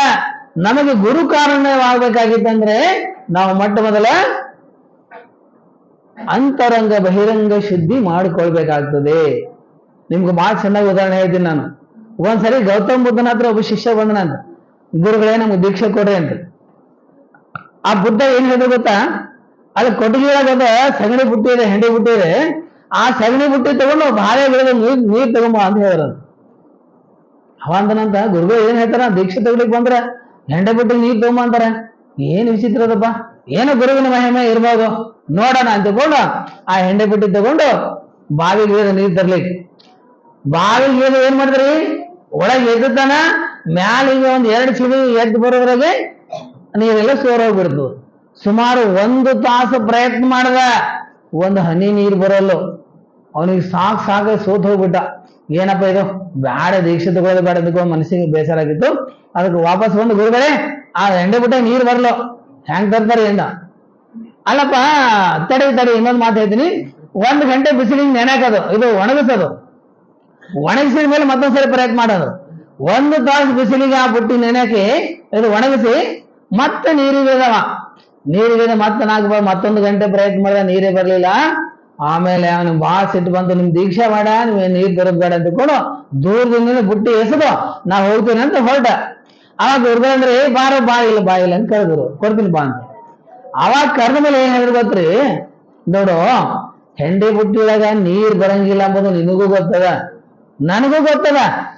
ಯಾಕೆ ಹೇಳಿದೆ ಹಂಗ ಗೊತ್ತಾಯ್ತಾ? ಆಯ್ತು, ಹೆಂಡೆ ಬುಟ್ಟಿ ಹೆಂಗ ಈಗ ನೋಡಿ ಗುರುಗಳೇ, ಅದು ಎಷ್ಟು ಸ್ವಚ್ಛ ಆಗಂದ್ರೆ ಹೊಸ ಪುಟ್ಟಿ ಆದಂಗ ಆಗ್ಯದ ಅದು. ಈಗ ಹೂವ ಹಾಕ್ಲಿಕ್ಕೆ ಸಹಿತ ಬರ್ತದೆ ಈಗ, ಅಷ್ಟು ಪವಿತ್ರ ಆಗ್ಯದ ಅದು. ಹೂವ ಹಾಕ್ಲಿಕ್ಕೂ ಬರ್ತದೆ, ಈಗ ಪೂಜೆಗೆ ಹೂವ ತರ್ಲಿಕ್ಕೆ ಸಹಿತ ಬರ್ತದ, ಅಷ್ಟು ಸ್ವಚ್ಛ ಆಗ್ಯದ ಬುಟ್ಟಿ ಅಂತ ಹೇಳ್ದವ. ಅವಾಗ ಗುರುಗಳಂದ್ರು, ನೋಡಪ್ಪ, ಈ ಶರೀರ ಎಂಬುದೊಂದು ಹೆಂಡೆ ಬುಟ್ಟಿ ಇದ್ದಂಗದ. ಇದರ ದುರ್ಗುಣ ದುರಾಚಾರಗಳು ಎಲ್ಲವನ್ನು ಕಳ್ಕೊಂಡು ಹೆಂಗ್ ಬುಟ್ಟಿ ಹೆಂಗ್ ಶುದ್ಧ ಆಗದಲ್ಲ, ಹಾಗೆ ನೀನು ಪರಿಶುದ್ಧ ಆಗಿ ಬಂದ್ರೆ ದೀಕ್ಷೆ ಅಂತಕ್ಕಂಥ ಹೂವು ಹಾಕ್ಲಿಕ್ಕೆ ಬರ್ತದ. ಅಲ್ಲಿ ತನಕ ಬರಂಗಿಲ್ಲ, ನೀನು ಇನ್ನೂ ಸ್ವಲ್ಪ ಪರಿಶುದ್ಧ ಆಗಿ ಬಾ ಅಂತ ಅವನಿಗೆ ವಾಪಸ್ ಕಳಿಸಿದ್ರಂತ. ಅದ್ರ ಅರ್ಥ ಏನು? ಅಂತರಂಗ ಬಹಿರಂಗಗಳೆರಡು ಶುದ್ಧಿ ಮಾಡಿಕೊಂಡು ದೀಕ್ಷೆ ಪಡಬೇಕು. ಗುರುಗಳಾದವರು ಕೂಡ ವಿಚಾರ ಮಾಡ್ಬೇಕು, ನಾನ್ ದೀಕ್ಷೆ ಕೊಡ್ತಕ್ಕಂಥ ಶಿಷ್ಯ ಹೆಂಗನ, ಅವನಿಗೆ ಅರಿವು ಆಚಾರ ಅನುಭವ, ಅವನಿಗೆ ಆಸಕ್ತಿ ಅದನ ಇಲ್ಲ, ಉತ್ಕಟ ಇಚ್ಛೆ ಅದನ ಇಲ್ಲ, ಉತ್ಕಟ ಹಂಬಲ ಅದನ ಇಲ್ಲ ಅಂತಕ್ಕಂಥದ್ದು ಪರೀಕ್ಷೆ ಮಾಡಿ ದೀಕ್ಷೆ ಕೊಡ್ಬೇಕಂತ. ಇಲ್ಲ ಅಂದ್ರೆ ನನ್ನ ಶಿಷ್ಯರು ಹೆಚ್ಚಿಗೆ ಮಾಡ್ಕೋಬೇಕು, ನನ್ನ ಭಕ್ತರು ಹೆಚ್ಚಿಗೆ ಮಾಡ್ಕೋಬೇಕು, ಶಿಕ್ಷಕರು ಸರಿ ಕುಡುಕರಿಗೆಲ್ಲ ಬಂದು ದೀಕ್ಷೆ ಕೊಟ್ರೆ ಅದು ಗುರು ಅಲ್ಲ ಅಂತವ. ಈ ಉಭಯ ಭ್ರಷ್ಟರ ತಲೆ ಇಲ್ಲದಟ್ಟಿಗೆ ಪಟ್ಟವ ಗಟ್ಟು ಉಭಯ ಭ್ರಷ್ಟರ ನೇನೆಂಬನೆಯ ಕೂಡಲ ಸಂಗಮ ದೇವ ಅಂತಾರವರು. ತಲೆ ಇಲ್ಲದಟ್ಟಗೆ ಪಟ್ಟವ ಗಟ್ಟುವ ಉಭಯ ಭ್ರಷ್ಟರ ನೇನೆಂಬನೆಯ. ಅದಕ್ಕ ದೊಡ್ಡ ದೊಡ್ಡ ಶ್ರೀಮಂತರ MP MLA ಗಾರ ಅಂತ ತಿಳ್ಕೊಂಡು ಇವತ್ತಿನ ಮಠಾಧೀಶರು ಎಲ್ಲರೂ ಶಿಷ್ಯರು ನಮ್ಮ ಶಿಷ್ಯರು ಅಂತ ಹೇಳ್ಕೊತಿರ್ತಾರಲ್ಲ, ಆದ್ರೆ ಯಾವ MP MLA ಗಳಾಗ ಲಿಂಗ ಇರ್ತದೆ? ಯಾರು ದೀಕ್ಷೆ ಮಾಡ್ಕೊತಾರೆ? ಒಬ್ಬರು ಕೂಡ ಕೇಳಂಗಿಲ್ಲ, ನೀನು ಕೊಳ್ಳಾಗ ದೀಕ್ಷೆ ಇದು ಅದಲ್ಲ, ಲಿಂಗ ಇಲ್ಲ, ಪೂಜೆ ಮಾಡ್ಕೋತಿರಲ್ಲ ಅಂತ. ಅದೆಲ್ಲ ಕೇಳಿ ಮಾಡಿ ಸದ್ಭಕ್ತರ ಮನೆಗಳಿಗೆ ಮಾತ್ರ ಗುರುಗಳು ಹೋಗ್ಬೇಕು. ಅದು ಇಷ್ಟು ಜನ ಹೋಗ್ತಾರೆ, ನಿಮ್ಗೆ ಎಲ್ಲ ಗೊತ್ತದ. ಅದಕ್ಕೆ ಆಚಾರ ಅನ್ನೋದು ಬಹಳ ಸೂಕ್ಷ್ಮವಾಗಿರ್ತಕ್ಕಂಥದ್ದ. ನಡೆ ನುಡಿಗಳಲ್ಲಿ ತತ್ವಶಃ ಆಚಾರ ಬರ್ಬೇಕು. ಅದಕ್ಕೆ ಅದು ಗುರು ದೀಕ್ಷೆ ಪಡ್ಕೊಂಡ ಮೇಲೆ ನಾವು ಏನು ಪರಿಣಾಮ ಅನುಭವಿಸ್ತೀವಿ ಅನ್ನುವಂಥದ್ದು ಷಣ್ಮುಖ ಶಿವಕೃತ ಮೋಕ್ಷನವ್ರು ಹೇಳ್ತಾರೆ. ಗುರು ದೀಕ್ಷೆ ಆದ್ಮೇಲೆ ಏನ್ ಅನುಭವಿಸ್ಬೇಕು, ಗುರು ದೀಕ್ಷೆ ಆದ್ಮೇಲೆ ಏನಾಗ್ತದಂತ ನೋಡ್ರಿ, ಬಹಳ ಚಂದ. ಒಂದು ಲೌಕಿಕವಾಗಿರ್ತಕ್ಕಂಥ ಉದಾಹರಣೆಯನ್ನು ತೆಗುತ್ತಾರೆ ಅವರು. ಸಾಮಾನ್ಯವಾದ ದಂಪತಿಗಳ ಉದಾಹರಣೆ ತೆಗುತ್ತಾರೆ. ದಾಂಪತ್ಯ ಜೀವನದ ಒಂದು ಉದಾಹರಣೆಯನ್ನು ತಗೊಂಡು ಲಿಂಗ ದೀಕ್ಷೆಯ ಪ್ರಕ್ರಿಯೆಯನ್ನ ನಮಗೆ ವಿವರಿಸ್ತಾರೆ. ಹೆಂಗ ನೋಡ್ರಿ, ಇದೋ ನೋಡಿ ಒಂದು ವಿಚಿತ್ರವ. ಶ್ರೀ ಗುರುವೆಂಬ ಗಂಡ, ಶಿಷ್ಯನೆಂಬ ಹೆಂಡತಿ, ಹಸ್ತ ಮಸ್ತಕ ಸಂಯೋಗವೆಂಬ ಕೂಟವು ಕೂಡಲು, ಷಡಕ್ಷರಿ ಮಂತ್ರವೆಂಬ ವೀರ್ಯವು ಚಲನೆಯಾಗಿ, ಮನ ಬಸರಾಗಿ, ಕಂಗಳೆಂಬ ಯೋನಿಯಲ್ಲಿ ಲಿಂಗವೆಂಬ ಮಗನ ಹಳೆವೆನು. ಇದು ಕಾರಣ ಅಂಗ ಎಂಬ ತೊಟ್ಟಿಲಲಿಕ್ಕಿ ಜೋಗುಳವ ಪಾಡಿದರು, ಅಖಂಡೇಶ್ವರನೆಂಬ ಹೆಸರಿಟ್ಟರು. ಇದು ಕಾರಣ ನಾ ನಿಮಗೆ ತಾಯಾದೆನು, ನೀವು ನಮಗೆ ಮಗನಾದಿರಿ ಅಖಂಡೇಶ್ವರ. ಏನು ಅದ್ಭುತ ವಚನ ಇದು ನೋಡ್ರಿ. ದಂಪತಿಗಳ ಮಕ್ಕಳಾಗ್ಬೇಕಾದ್ರೆ ಸಂಘ ಮಾಡ್ಬೇಕು. ಹಾಗೇನೆ ಇಲ್ಲಿ ಆಧ್ಯಾತ್ಮಿಕ ಸಂಸಾರದಲ್ಲಿ ಗುರು ಮತ್ತು ಶಿಷ್ಯರು ಗಂಡ ಹೆಂಡತಿ ಎಂದು ಕರೀತಾರೆ. ಇದನ್ನೇ ಬೇರೆ ಬೇರೆ ತತ್ವಪದಕಾರರು ಎಲ್ಲರಂಥವನಲ್ಲನ ಗಂಡ ಬಲ್ಲಿದನು ಪುಣ್ಯ ಅಂತ ಶಿಕ್ಷಣ ಶರೀಫ್ ಅವರು ಹಾಡ್ಕೊಂಡಿದ್ದಾರೆ. ಅಂದ್ರೆ ಅರ್ಥ ಏನಿಲ್ಲಿ, ಗುರು ದೊಡ್ಡವರು, ಅವ್ರ ಮಾತನ್ನು ಪಾಲಿಸಬೇಕು ಅಂತಕ್ಕಂಥ ವಿಚಾರ ಅಷ್ಟೇ ಇಲ್ಲಿ. ಅದಕ್ಕೆ ಶ್ರೀ ಗುರುವೆಂಬ ಗಂಡ, ಶಿಷ್ಯನೆಂಬ ಹೆಂಡತಿ, ಹಸ್ತ ಮಸ್ತಕ ಸಂಯೋಗವೆಂಬ ಕೂಟವು ಕೂಡಲು. ಅವ್ರ ಹಸ್ತವನ್ನು ತಂದು ನಮ್ಮ ತಲೆ ಮೇಲೆ ಇಟ್ಟಾಗ ಅದು ಕೂಟ ಆಯ್ತಂತ. ನಮ್ಮ ಬಲಗಿವಿಯಲ್ಲಿ ಷಡಕ್ಷರಿ ಮಂತ್ರವನ್ನು ಉಪದೇಶ ಮಾಡ್ತಾರೆ ಅವರು. ಆ ಷಡಕ್ಷರಿ ಮಂತ್ರವನ್ನು ಉಪದೇಶ ಮಾಡಿದಾಗ ಮನ ಬಸುರಾಗಿ, ಕಂಗಳೆಂಬ ಯೋನಿಯಲ್ಲಿ, ಈಗ ಕಣ್ಣಿನ ಮೂಲಕ ಲಿಂಗವೆಂಬ ಮಗನ ಹಡೆದೆನು, ಅಂಗ ಎಂಬ ತೊಟ್ಟಿಲಲಿಕ್ಕಿ ಜೋಗಳವ ಹಾಡಿ ಅಖಂಡೇಶ್ವರನೆಂದು ಹೆಸರಿಟ್ಟರು. ಇದು ಕಾರಣ ನಾ ನಿಮಗೆ ತಾಯಿಯಾದೆನು, ನೀವ್ ನಮಗೆ ಮಗನಾದಿರಿ ಅಖಂಡೇಶ್ವರ. ದೇವರಿಗೆ ತಾಯಿಯಾಗಿರ್ತಕ್ಕಂಥ ಸಾಮರ್ಥ್ಯ ಪಡ್ಕೋಬೇಕು. ದೇವರಿಗೆ ತಾಯಿಯಾಗದಂದ್ರೆ ಅರ್ಥ ಏನು? ನನ್ನೊಳಗಿರ್ತಕ್ಕಂಥ ದೇವರ ಸ್ವರೂಪವನ್ನ ಸಾಕ್ಷಾತ್ಕಾರ ಮಾಡಿಕೊಳ್ಳೋದು. ಅದಕ್ಕೆ ದೇವರಿಗೆ ತಾಯಿ ಆಗೋದು ಅಂತ ಅರ್ಥ ಆಗ್ತದ್ರಿ. ದೇವರಿಗೆ ತಾಯಿ ಆಗೋದು, ದೇವರಿಗೆ ತಾಯಿ ಆಗಿರ್ತಕ್ಕಂಥ ಪ್ರಕ್ರಿಯೆ ಎಲ್ಲಿಂದ್ರೆ ಲಿಂಗ ದೀಕ್ಷೆ ಸಂಸ್ಕಾರದಿಂದ ಬರ್ತದೆ. ಅದಕ್ಕೆ ಒಳಗಡೆ ಇರ್ತಕ್ಕಂಥ ಅರಿವನ್ನ ಇಷ್ಟಲಿಂಗದ ಅನುಸಂಧಾನದ ಮೂಲಕ ಇಷ್ಟಲಿಂಗ, ಪ್ರಾಣಲಿಂಗ, ಭಾವಲಿಂಗ ರೂಪವಾಗಿ ನಾವು ಪ್ರಸನ್ನಗೊಳಿಸ್ಕೊಂಡಿವಿ, ನಾವು ಪ್ರಕಟಪಡಿಸ್ಕೊಂಡಿವಿ. ಅಂದ್ರೆ ಅರ್ಥ ಏನ್ರಿ? ಕೈಯಾಗ ಲಿಂಗ ಹಿಡ್ಕೊಂಡು ಲಿಂಗ ಪೂಜೆ ಮಾಡ್ತಾ ಮಾಡ್ತಾ ಮಾಡ್ತಾ ಮಾಡ್ತಾ ನಮ್ಮನ್ನ ನಾವೇ ಮರ್ತು ಬಿಡಬೇಕು. ಏನು ನಿಜವಾದ ಲಿಂಗ ಪೂಜೆಗೆ ಹೆಂಗಿರ್ತಾನಂದ್ರ ಹೇಳ್ತಾರ ನೋಡಿ, ಮುಕುರವ ನೀಕ್ಷಿ ಪಂಗನೆಯೇ ಬುದ್ಧಿಯದೆ ವರ ರೂಪ ಭಾವ ಹಾವ ಭಾವ ಕಲ್ಪಿತ ವಿಭ್ರಮಾರ್ಥ ನಿಜ ಮಂಗಳ ಮೂರ್ತಿಯಂ ನಿರೀಕ್ಷಿಸಿ ಪಡೆಯಲ್ಲಿ ಲೈಂಗಿಕ ನಿಮಾರ್ಜನಾನುಭವ ದರ್ಪಣದೋ ಶರಣಂ ಶಿವಾಧವ. ಹೆಂಗ ಹೆಣ್ಮಗಳು ಕನ್ನಡಿ ನೋಡ್ತಾ ನೋಡ್ತಾ ನೋಡ್ತಾ ತಾನು ಸೌಂದರ್ಯದಲ್ಲಿ ತಾನೇ ಮೈ ಮರೆತಿರ್ತಾಳಲ್ಲ, ತನ್ನ ಎದುರು ಕನ್ನಡಿ ಅದ ಅನ್ನೋದು ಕೂಡ ಮೈ ಮರೆತಿರ್ತಾಳ. ಏನು ತನ್ನ ರೂಪ ಲಾವಣ್ಯದಲ್ಲಿ ಮೈ ಮರೆತು ಎದುರಿನ ಕನ್ನಡಿ ಮರೆತು ಬಿಡ್ತಾರಲ್ಲ, ಹಂಗೇನೆ ಲಿಂಗ ನೋಡ್ತಾ ನೋಡ್ತಾ ನೋಡ್ತಾ ನೋಡ್ತಾ ನಮ್ಮನ್ನು ನಾವೇ ಮರಿಬೇಕು. ಆ ಮಹಾಲಿಂಗದೊಳಗ ಸರ್ವಶೂನ್ಯ ನಿರಾಳಂಬದಾಗ ನಾವು ಬೆರಿಬೇಕು. ಆಧಾರ ಚಕ್ರ, ಸ್ವಾಧಿಷ್ಠಾನ ಚಕ್ರದ ಮೂಲಕ ನಾವು ಕ್ರಮವಾಗಿ ಆ ಶಿವಯೋಗದ ಅನುಸಂಧಾನವನ್ನು ಮಾಡಿದಾಗ ಯಾವ ಸ್ಥಿತಿಗೆ ಹೋಗ್ತೀವಿ? ನಾವು ಮಹಾಲಿಂಗ ಸ್ವರೂಪರಾಗ್ತೀವಿ. ಆವಾಗ ನಿರ್ವಿಕಲ್ಪ ಸಮಾಧಿಯೊಳಗೆ ನಾವು ಮುಳುಗಿ ಬಿಡ್ತೀವಿ. ನಿರ್ವಿಕಲ್ಪ ಸಮಾಧಿ. ಅದಕ್ಕೆ ಹೇಳ್ತಾರೆ ಹೆಂಗ್ ಲಿಂಗ ಪೂಜೆ ಮಾಡ್ಕೋಬೇಕಂದ್ರ, ಅಂಗೈಯೊಳಗಣ ಲಿಂಗದಳು ಕಂಗಳು ನೆಟ್ಟು ಎವೆ ಹಳಸದೆ ಮನಕವಲಿಡದೆ ಚಿತ್ರದ ರೂಪದಂತೆ ನೋಡಿ ನೋಡಿ ನೋಡಿ ಆ ಪರಮ ಸುಖವನ್ನು ಅನುಭವಿಸದೆ ನರನೇ ಲಿಂಗವೆಂಬನೆಯ. ನೋಡಿ ಹೆಂಗ್ ನೋಡ್ಬೇಕಂತ, ಅಂಗೈಯೊಳಗಣ ಲಿಂಗದಳು ಕಂಗಳು ನೆಟ್ಟು, ಅಂಗೈಯೊಳಗಣ ಲಿಂಗದೊಳಗ ಕಂಗಳ ಎರಡು ಕಣ್ಣುಗಳು ನೆಡಬೇಕಂತ. ಏನು ಏಕಾಂಗ ದೃಷ್ಟಿ ಅಲ್ಲಿ ನೆಡಬೇಕು. ನೆಟ್ಟು ಕಂಗಳ ನೆಟ್ಟು ಎವೆ ಹೇಳುತ್ತದೆ, ಕಣ್ಣು ಸಹಿತ ಬರಬಾರ್ದು, ಬಡಿಬಾರ್ದು. ಅನಿಮಿಷ ದೃಷ್ಟಿ ಅಂತ ಕರೀತಾರೆ.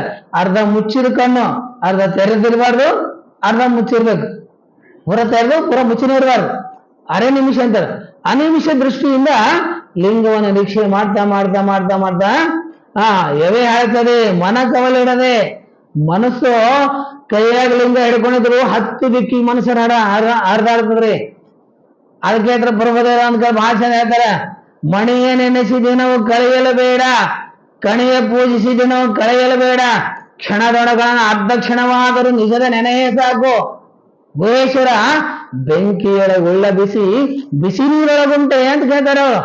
ಅಷ್ಟು ಅದ್ಭುತ ವಚನ್ರಿ. ನೀನ್ ಬರೀ ಮಣಿ ಎಣಿಸಿ ದಿನ ಕಳೆಬೇಡ, ಕಣಿಯ ಪೂಜಿಸಿ ದಿನ ಕಳೆಬೇಡ, ಒಂದು ಕ್ಷಣದೊಳಗಿನ ಅರ್ಧ ಕ್ಷಣವಾದರೂ ನಿಜದ ನೆನೆಯೇ ಸಾಕು. ಯಾಕಂದ್ರೆ ಬೆಂಕಿಯೊಳಗುಳ್ಳ ಬಿಸಿ ಬಿಸಿ ನೀರೊಳಗುಂಟೆ ಗುಹೇಶ್ವರ. ಆದ್ರೆ ಬೆಂಕಿನೂ ಬಿಸಿ ಇರ್ತದ, ನೀವು ಕಡಕ್ ಕಡಕ್ ಕಾಸಿ ನೀರು ಬಿಸಿ ಇರ್ತಾವ. ಆದ್ರೆ ಎರಡೂ ಬಿಸಿ ಇದ್ರು ಕೂಡ ಅದಕ್ಕೋದಕ್ಕೆ ವ್ಯತ್ಯಾಸ ಅಲ್ರಿ. ಬೆಂಕಿಗೂ ವ್ಯತ್ಯಾಸ ಅದ, ಬೆಂಕಿಗೆ ಮತ್ತು ನೀರು ಈಗ ಬಿಸಿ ನೀರು ವ್ಯತ್ಯಾಸ ಅದ. ಏನ್ ವ್ಯತ್ಯಾಸ ಅದ? ಏನ್ ವ್ಯತ್ಯಾಸ ಅದ್ರಿ? ಎರಡು ಕಾಲಿದ್ದೇವ, ಎರಡು ಬಿಸಿನೇವ. ಅದನ್ನು ಮೈ ಮೇಲೆ ಹಾಕೋ ಸುಡ್ತದ, ಇದನ್ನು ಸುಡ್ತದ. ಆದ್ರೆ ಪ್ರಭುದೇವರು ಹೇಳ್ತಾರ ಎರಡಕ್ಕೂ ವ್ಯತ್ಯಾಸ ಅಂತ ಹೇಳ್ತಾರ. ಬೆಂಕಿಯೊಳಗೆಲ್ಲ ಬಿಸಿ ಬಿಸಿ ನೀರಿನಾಗಿಲ್ಲ ಅಂತ ಹೇಳ್ತಾರ. ಏನ್ ಹಂಗಂದ್ರ ಬೆಂಕಿಯೊಳಗುಳ್ಳ ಬಿಸಿ ಬಿಸಿ ನೀರೊಳಗುಂಟೆ ಅಂದ್ರೆ ಈ ಬೆಂಕಿಯಿಂದ ಇನ್ನೊಂದು ಬೆಂಕಿ ಹೊತ್ತಿಸಬಹುದು, ಬೇಕಾದಷ್ಟು ಬೆಂಕಿ ಹೊತ್ತಿಸಬಹುದು. ಆದ್ರೆ ಬಿಸಿ ನೀರಿನಿಂದ ಮಾತ್ರ ಬೆಂಕಿ ಹೊತ್ತಿಸ್ಲಿಕ್ಕೆ ಬರಂಗಿಲ್ಲ. ಮೈ ಸುಡ್ತಿರ್ಬೋದು, ಆದ್ರೆ ಬೆಂಕಿ ಹೊತ್ತಿಸ ಬರಂಗಿಲ್ಲ. ಹಾಗೆ ಅರಿವಿನ ಬೆಂಕಿ ಹೊತ್ತಿಸ್ಲಿಕ್ಕೆ ಅದರಿಂದ ಬರಂಗಿಲ್ಲ.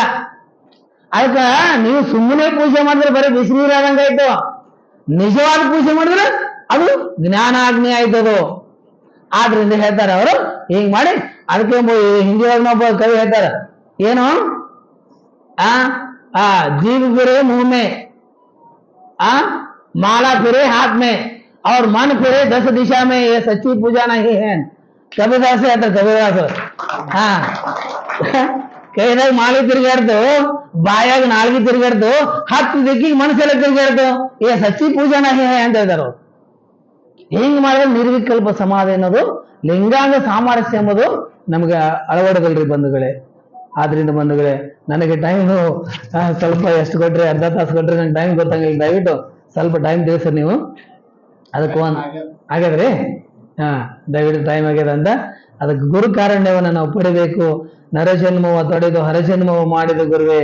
ನಮ್ಗ ನರಜನ್ಮವ ತೊಡೆದು ಮಾಂಸ ಪಿಂಡವನ್ನು ಕಳೆದು ಮಂತ್ರ ಪಿಂಡವನ್ನ ಗುರುಗಳು ಮಾಡ್ತಾರೆ. ಅದಕ್ಕೆ ನರಜನ್ಮವ ತೊಡೆದು ಹರಜನ್ಮವ ಮಾಡಿದ ಗುರುವೇ. ಬಹುಬದ್ಧನ ಬಿಡಿಸಿ ಪರಮ ಸುಖವ ತೋರಿದ ಗುರುವೆ, ಮವಿ ಎಂಬುದ ತೊಳೆದು ಭಕ್ತಿ ಎಂದೆನಿಸಿದ ಗುರುವೆ, ಚೆನ್ನ ಮಲ್ಲಿಕಾರ್ಜುನಯನ ತಂದನ್ನ ಕೈ ವಶಕ್ಕೆ ಕೊಟ್ಟ ಗುರುವೇ ಶರಣು ಶರಣಾರ್ಥಿ ಅಂತ ಮಹಾದೇವ ಅಕ್ಕನವ್ರು ಹೇಳಿದಂಗ ಗುರುಗಳ ಹತ್ರ ಏನಿರ್ಬೇಕಂದ್ರ ಅಷ್ಟ ಮದಗಳನ್ನು ಕಳ್ಕೋಬೇಕು. 8 ಮದಗಳ ಕಳ್ಕೊಂಡು ಅಷ್ಟಾವರಣ ಧರಿಸ್ಕೋಬೇಕು. ಅದಕ್ಕೆ ಕಪಿಲ ಸಿದ್ಧ ಮಲ್ಲಿಕಾರ್ಜುನ ಒಂದು ವಚನ ಹೇಳ್ತಾರ, ಅದನ್ನ ಹೇಳಿ ಮುಗಿಸಿಬಿಡ್ತೀನಿ. ಯಾಕಂದ್ರೆ ಇಡೀ ಜಗತ್ತಿನಲ್ಲೇ ಅಷ್ಟ ಮದಗಳು ಮನುಷ್ಯನಿಗೆ ಕಾಡ್ತಕ್ಕಂಥ ದೊಡ್ಡ ಮದಗಳವು. ಅವೆಲ್ಲ ಕಳ್ಕೋಬೇಕಂತ. ಯಾವ್ಯಾವ ಅಷ್ಟ ಮದಗಳು?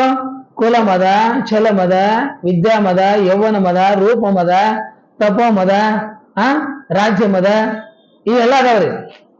ಅದಕ್ಕ ಶಿವಾಜಿ ಸಿದ್ದರಾಮೇಶ್ವರ ಹೇಳ್ತಾರೆ ಈ ವಚನದಲ್ಲಿ, ಒಂದೊಂದು ಮದನ ಇಟ್ಕೊಂಡವ್ರು ಹೆಂಗ ಮಣ್ಣು ಮುಖ ಹೋದ್ರು ಇತಿಹಾಸದೊಳಗ ಅಂತಕ್ಕಂಥದ್ದು ಹೇಳ್ತಾರ.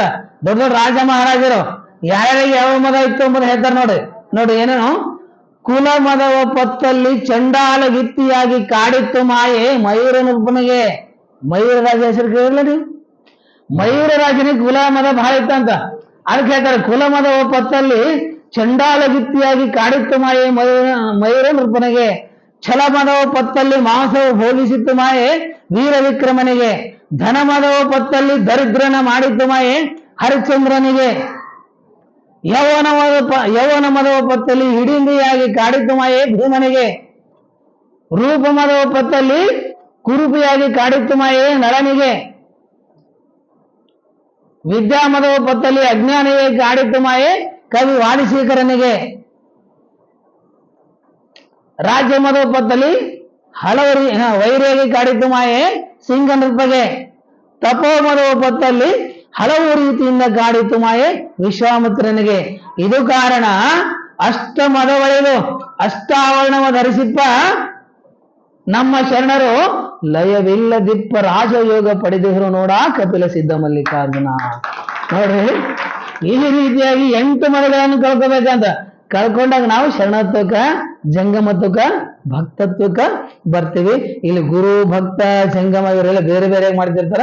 ಸುಮ್ಮನೆ ತಿಳುವಳಿಕೆ ದೃಷ್ಟಿಯಿಂದ ಬೇರೆ ಇರ್ತಾರ. ಆದ್ರೆ ಅವರೆಲ್ಲರ ನಿಲುವು ಒಂದೇ ಆಗಿರ್ತಕ್ಕಂಥ ಒಂದು ವಿಚಾರವನ್ನ ದಯವಿಟ್ಟು ಎಲ್ಲ ತಿಳ್ಕೋಬೇಕು. ಶರಣ ಅಂತಕ್ಕಂಥ ಬಹಳ ದೊಡ್ಡ ಮಾತ್ರ. ಇವತ್ತೆಲ್ಲ ಸ್ವಾಮಿಗಳೆಲ್ಲ ಮಠಾಧೀಶ ಏನ್ ಮಾಡ್ತಾರ, ಗುರುಗಳು, ಜಗದ್ಗುರು, ಸ್ವಾಮಿಗಳು ಅನ್ಸ್ಕೊಂಡು ಬಹಳ ದೊಡ್ಡವರು ಅಂತ ತಿಳ್ಕೊಂಡ್ಬಿಟ್ಟಿರ್ತಾರೆ. ಆದ್ರೆ ಶರಣ ಅನ್ನೋ ಪದಕ್ಕೆ ಅವು ಯಾವ ಸರಿಸಾಟಿ ಇಲ್ಲ. ಅದಕ್ಕೆ ದಯವಿಟ್ಟು ಬಸವಾದಿ ಶರಣರು ಅಂತ ಬಳಸಿದ್ದಾರೆ. ಯಾರು ಕೂಡ ಸ್ವಾಮಿಗಳು ಬರ್ಸ್ಕೊಂಡಿಲ್ಲ ಅಲ್ಲೇನೋ ಶರಣರು. ಇವತ್ತು ಮಾದಾರ ಚೆನ್ನೈ ಇರ್ಬೋದು, ಉಡುಹಾರ್ ಕಕ್ಕ ಇರ್ಬೋದು, ಯಾವ ಜಗದ್ಗುರುಗಿಂತನೂ ಕಡಿಮೆ ಇಲ್ಲ ರೀ. ಅವರು ಶರಣರು ಅನಿಸ್ಕೊಂಡ್ರೆ ಅಷ್ಟೇ. ಆದ್ರಿಂದ ಬಂಧುಗಳೇ, ತಾವೆಲ್ಲರೂ ದಯವಿಟ್ಟು ಅರ್ಥ ಮಾಡ್ಕೋಬೇಕು. ಬಸವ ತತ್ವನ ಸರಿಯಾಗಿ ಅರ್ಥ ಮಾಡ್ಕೊಂಡು ಆಚರಣೆಯಲ್ಲಿ ತಂದು ನಾವೆಲ್ಲ ಇದು ಮಾಡ್ಬೇಕು. ಇವತ್ತು ಬಹಳ ಜನ ನಮ್ದು ಕಡಿಮೆ ಆಗ್ತಾ ಇದೆ. ನಮ್ಮ ಸಂಖ್ಯೆ ಆಚಾರವಂತರು ಕಡಿಮೆ ಆಗ್ತಾ ಇದೆ, ಅನಾಚಾರ ಬಹಳ ಜಾಸ್ತಿ ಆಗ್ತದೆ. ದಯವಿಟ್ಟು ಇದ್ರ ಬಗ್ಗೆ ಎಲ್ಲರೂ ಗಮನ ವಹಿಸಿ ನಾವೆಲ್ಲರೂ ಕೂಡ ನಮ್ಮ ಮಕ್ಕಳಿಗೆ ಒಳ್ಳೆಯ ಸಂಸ್ಕಾರ ಕೊಟ್ಟು ಬಸವ ಧರ್ಮದ ಪಥದಲ್ಲಿ ನಡೆಸಬೇಕು. ಲಿಂಗಾನಂದಪ್ಪರು ಇಡೀ ಕರ್ನಾಟಕದ ಮೇಲೆ ಪ್ರಚಾರ ಮಾಡಿ ಈ ಬಸವ ಧರ್ಮವನ್ನು ಬೆಳಕಿಗೆ ತಂದ್ರು. ಸುಮಾರು ನಮ್ಮ ಹೆಂಗಿತ್ತು ಬಸವದಳ, ರಾಷ್ಟ್ರೀಯ ಬಸವದಳ ಅಂದ್ರೆ ಮಹಾರಾಷ್ಟ್ರದಲ್ಲಿ ಶಿವಸೇನಾ ಇಡೀ ಹೆಂಗ್ ಸರ್ಕಾರವನ್ನ ನಡೆಸ್ತಕ್ಕಂಥದ್ದು ಸಾಮರ್ಥ್ಯ ಪಡ್ಕೊಂಡಿರಲ್ಲ, ಆ ರೀತಿ ಬಸವದಳ ಅಂದ್ರೆ ಹೆಂಗಿತ್ತು ರಾಷ್ಟ್ರೀಯ ಬಸವದಳ ಅಂದ್ರೆ ಇಡೀ ಕರ್ನಾಟಕ ಸರ್ಕಾರವೇ ನಡೆಸ್ತಕ್ಕಂಥದ್ದು ದೊಡ್ಡ ಒಂದು ಸಂಘಟನಾ ಶಕ್ತಿಯಾಗಿ ಹೊರಹೊಮ್ಮಿತ್ತು. ಆದ್ರೆ ಎಲ್ಲವೂ ಕೂಡ ಅದೆಲ್ಲ ಈಗ ನೆನಪಾಗಿ ಮಾತ್ರ ಉಳ್ಕೊಂಡಿದೆ. ಬಂಧುಗಳು, ಎಲ್ಲವೂ ಈಗಿನ ಸಂದರ್ಭ ನೋಡಿದ್ರೆ ನಮಗೆ ತುಂಬಾ ದುಃಖ ಅನಿಸ್ತದೆ. ಇವೆಲ್ಲವೂ ಕೂಡ ಮತ್ತೆ ಲಿಂಗಾಯತರಿಲ್ಲ, ಬಸವ ಭಕ್ತರಿಲ್ಲ ಒಂದಾಗಿ ನಾವೆಲ್ಲ ಸಂಘಟನಾ ಶಕ್ತಿ ತೋರಿಸಿ ಬಸವ ಧರ್ಮನ ಉಳಿಸಿ ಬೆಳೆಸಿ ಹೋಗ್ತಕ್ಕಂಥ ಜವಾಬ್ದಾರಿ ನಿಮ್ಮ ಮೇಲೆ ಇದೆ. ಬಂಧುಗಳೇ, ನೀವೆಲ್ಲರೂ ಆ ಕಾರ್ಯದಲ್ಲಿ ತೊಡಗಿಸ್ಕೋತೀರಿ ಅಂದ್ಕೊಂಡು ಹೇಳಿ ನನ್ನ ಮಾತಿಗೆ ವಿದಾಯಗೊಳಿಸ್ತೀನಿ. ಇಲ್ಲೆಲ್ಲ ಕರೆಸಿ ನನಗೆ ಮಾತಾಡ್ಲಿಕ್ಕೆ ನೀವೆಲ್ಲ ಅವಕಾಶ ಕೊಡ್ರಿ. ನೀವೆಲ್ಲ ನನ್ನ ಮಾತು ಕೇಳಿಲ್ಲ, ಆದ್ರೂ ಕೂಡ ಸುಮ್ಮನೆ ಹಿಂಗೆ ಒಬ್ರು ಮಾತಿನಿಂದ ಒಬ್ಬರಿಂದ ಹೆಸರು ಕೇಳ್ಕೊಂಡು ನೀವೆಲ್ಲ ನಾನು ಕರೆಸಿದ್ರಿ. ಅದಕ್ಕೆ ನೀವೆಲ್ಲ ಕರೆದು ಒಂದೆರಡು ಅನುಭವದ ವಿಚಾರ ಹಂಚಿಕೊಳ್ಳಲಿಕ್ಕೆ ಅನುವು ಮಾಡಿಕೊಟ್ಟಿರ್ತಕ್ಕಂಥ ಎಲ್ಲ ಬಸವ ಭಕ್ತರಿಗೆ, ಎಲ್ಲ ಬಸವ ಮಂಟಪದ ಎಲ್ಲ ಅಭಿಮಾನಿಗಳೇ, ಎಲ್ಲ ಲಿಂಗಾಯತ ಬಸವ ಬಂಧುಗಳಿಗೆ ಎಲ್ಲರಿಗೂ ನನ್ನ ಅನಂತ ಶರಣಾರ್ಥಿಗಳು. ಓಂ ಶ್ರೀ ಗುರು ಬಸವಲಿಂಗ.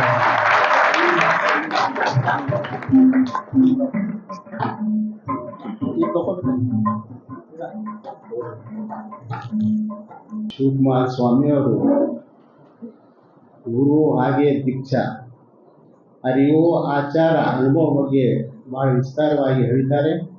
ಅವರಿಗೆ ನಮ್ಮ ಲಿಂಗಾಯತ ಸಮಾಜ ಪರವಾಗಿ, ಅನುಭವ ಮಂಟಪ ಪರವಾಗಿ, ಅಕ್ಕನ ಬಳಗನ ಪರವಾಗಿ ಮತ್ತೊಮ್ಮೆ ಅವರಿಗೆ ಧನ್ಯವಾದವನ್ನು ಸಲ್ಲಿಸುತ್ತಾ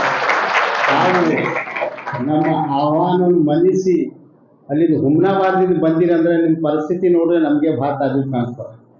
ಭಾಳ ನಿಮ್ಗೆ ಮತ್ತೊಮ್ಮೆ ಅಂದರೆ ನಿಮ್ಗೆ ನಾವು ಧನ್ಯವಾದವನ್ನು ಹೇಳ್ತೇವೆ. ಜೈ ಗುರು. ಈಗ ಮುಂದಿನ ಕಾರ್ಯಕ್ರಮ ನಮ್ಮ